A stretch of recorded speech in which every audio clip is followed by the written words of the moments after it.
اللہ اس کے کاموں میں اس کے لیے آسانیاں پیدا فرماتے ہیں۔ وہ کوئی ٹارگٹ اچیو کرنا چاہتا ہے، کوئی اپنا مقصد پورا کرنا چاہتا ہے، اللہ مقصد کا حصول اس بندے کے لیے آسان فرما دیتے ہیں۔ پھر اللہ تعالیٰ تقوی کی وجہ سے تنگی سے انسان کو نکال دیتے ہیں۔ ارشاد فرمایا وَمَن يَتَّقِ اللَّهَ يَجْعَل لَّهُ مَخْرَجًا، جو بندہ تقوی اختیار کرتا ہے اللہ اس کو مخرج دکھا دیتا ہے۔ اہل مدارس کے لیے اس میں بڑی خوشخبری ہے۔ ہم کئی مرتبہ پھنس جاتے ہیں، اخراجات ہوتے ہیں، وسائل نہیں ہوتے تو ہم پریشان ہوتے ہیں، تنخواہیں کہاں سے دیں گے، طلباء کے کھانے کے خرچے کیا کریں گے، فلاں کیا ہوگا اور فلاں کیا ہوگا۔ اس کا ایک ہی حل ہے، ہم تقوی اختیار کریں، اللہ تعالیٰ ہر تنگی میں سے راستہ نکال دیں گے۔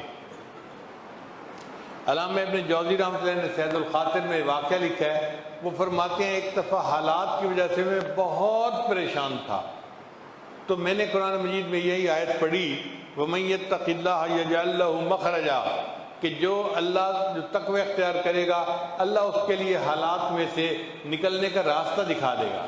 وہ کہتے ہیں کہ میں نے قرآن مجید رکھا اور اللہ کے سامنے نیت کی، اے اللہ میں آئندہ تقوی کی زندگی اختیار کروں گا، تو مجھے اس مشکل میں سے نکال دے۔ فرماتے ہیں صرف نیت کرنے کی وجہ سے اللہ نے اس تنگی کو آسان کر دیا اور میرے لیے خروج کا راستہ نکال دیا۔ تو تقوی اختیار کرنا اللہ کو اتنا پسندیدہ ہے، اللہ بندے کے لیے پریشانیوں میں سے راستہ نکال دیتا ہے۔ پھر رزق کے بے گمان ملنا، کہ اللہ تعالیٰ ایسی طرف سے رزق دیتا ہے جس کا ان کو گمان ہی نہیں ہوتا۔ اورنگزیب عالمگیر ایک بادشاہ گزرے ہیں، بڑے عالم تھے، صاحب نسبت تھے، ان کے استاد کا نام تھا ملا جیواں رحمۃ اللہ علیہ۔ ملا جیواں رحمۃ اللہ علیہ کی بڑی جائیداد تھی، وہ بڑی بلڈنگز کے مالک تھے، زرعی زمینوں کے مالک تھے، اور جیسے کوئی بڑا سیٹھ آدمی ہوتا ہے نا، ایسے ان کا حال تھا۔ ایک شہزادے نے ان کی شکایت بادشاہ کو کی کہ جی یہ بادشاہ کا پیر ہے اور اتنی جائیداد کا مالک ہے، تو ہمیں یہ لگتا ہے کہ یہ لوگوں کو ورغلا کے ان سے پیسے لے لیتا ہے اور اس نے اتنی جائیداد اکٹھی کر لی ہے۔ تو اورنگزیب عالمگیر نے فیصلہ کیا کہ میں ملا جیواں رحمۃ اللہ علیہ اگرچہ میرے استاد ہیں مگر میں ان سے پوچھوں گا کہ یہ استاد آپ نے کیسے جو ہے وہ جائیداد بنا لی۔ تو انہوں نے ملا جیواں کو پیغام بھیجا کہ جی آپ ملنے کے لیے تشریف لائیے۔ اب ملا جیواں رحمۃ اللہ دربار میں آئے، اورنگزیب عالمگیر نے اٹھ کر ان کا استقبال کیا، پاس بٹھایا، سلام کیا، محبت سے بات کی اور یہ کہا جی کہ آپ مجھے یہ بتا دیجئے کہ آپ تو ایک فقیر آدمی ہیں، پڑھاتے ہیں طلباء کو، آپ اتنی جائیداد کے مالک کیسے بن گئے؟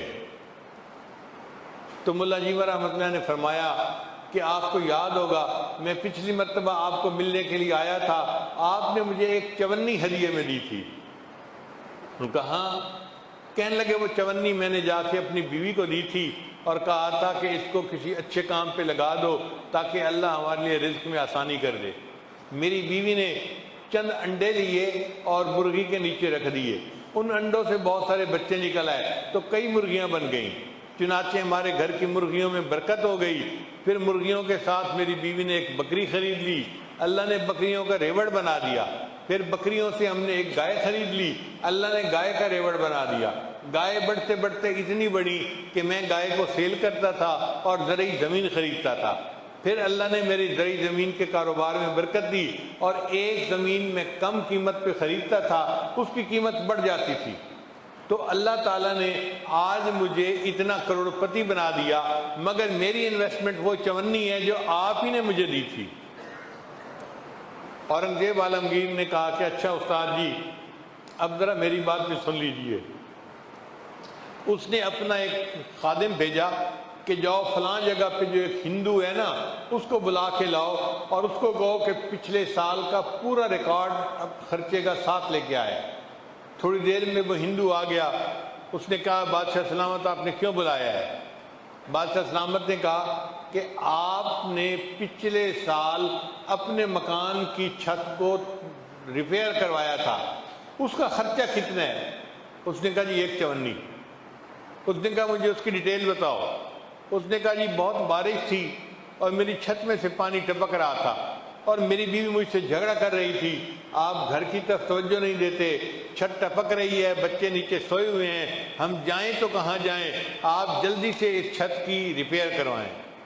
کہنے لگے اس بارش کے موسم میں وہ ہندو جو تھا وہ اپنے گھر کے باہر جھانک کر دیکھنے لگا کہ کوئی بندہ کام کرنے والا مل جائے، تو اس کو ایک نوجوان قریب ملا۔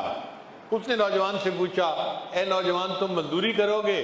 تو نوجوان نے کہا ہم تو دنیا میں پیدا ہی مزدوری کے لیے ہوئے ہیں، مزدوری ہے کون سی؟ اس نے کہا میں تمہیں کدال دیتا ہوں اور ایک جو ہے نا وہ اور چیز دیتا ہوں، اور اتنی مٹی اکھاڑو اور اس کو میری چھت کے اوپر بچھا دو تاکہ پانی ٹپکنا بند ہو جائے۔ اس بندے نے 2 گھنٹے محنت کر کے آپ کی چھت کے اوپر مٹی بچھائی تھی اور سخت سردی برداشت کی، بارش برداشت کی، مگر مشقت کے ساتھ اس نے یہ کام کر لیا۔ جب اس نے کام کر لیا تو اس نے اپنی مزدوری مانگی، تو آپ نے کہا کہ میرے پاس پیسے تو نہیں ہیں، دکان پہ ہیں، کل آ کے لے جانا۔ اس نوجوان نے جواب دیا میں ایک دفعہ جب کہیں سے چلا جاتا ہوں تو دوبارہ پھر وہاں نہیں آیا کرتا، آپ مجھے جو دینا ہے ابھی دو۔ تو میرے پاس ایک چونی تھی، میں نے اس مزدور کو کہا کہ یہ چونی لو اور چلے جاؤ۔ بادشاہ نے کہا ہاں تم نے اس کو چونی دی تھی استاد جی، وہ مزدور میں تھا، میں نے اس کے گھر کی چھت کو ریپیئر کیا تھا اور مجھے اس پر یہ رزق حلال ایک چونی ملی تھی۔ جب آپ میرے پاس آئے تو میں نے آپ کو ہدیے کے طور پہ وہ چونی دی، اس چونی میں اللہ نے برکت ڈالی، آج آپ کروڑوں کی جائیداد کے مالک بن گئے ہیں۔ اللہ ایسی طرف سے رزق دیتا ہے جس کا بندے کو گمان ہی نہیں ہوتا۔ پھر اس تقوی کی وجہ سے اللہ تعالیٰ بندے کو عزت عطا فرماتے ہیں۔ چنانچہ اللہ فرماتے ہیں ان اکرمکم عند اللہ اتقاکم، بے شک اللہ کے نزدیک سب سے زیادہ اکرام والا وہ ہے جو متقی ہے۔ تو جو جتنا متقی ہوگا وہ اللہ کے نزدیک اتنا عزت والا ہوگا۔ نہ عربی کو فضیلت عجمی پر، نہ عجمی کو فضیلت عربی پر، نہ گورے کو کالے پر، نہ کالے کو گورے پر۔ اگر اللہ کے ہاں کسی کو عزت ہے تو وہ تقوی کی وجہ سے ہے۔ پھر اللہ تعالیٰ متقی بندے کے اعمال کو قبول کرتے ہیں۔ ارشاد فرمایا یا ایھا الذین آمنوا اتقوا اللہ، اے ایمان والو تقوی اختیار کرو، وقولوا قولا سدیدا یصلح لکم اعمالکم، اللہ تمہارے اعمال کو ٹھیک کر دیں گے، سیدھا کر دیں گے، تمہارے اعمال کو قبولیت مل جائے گی۔ تو تقوی کی وجہ سے بندے کے اعمال قبول ہوتے ہیں اور گناہوں کی اللہ تعالیٰ مغفرت فرما دیتے ہیں۔ ارشاد فرمایا وَيَغْفِرْ لَكُمْ ذُنُوبَكُمْ، اور اللہ متقی بندے کی تمام لغزشوں کو معاف فرما دیتے ہیں۔ لا الہ الا اللہ، لا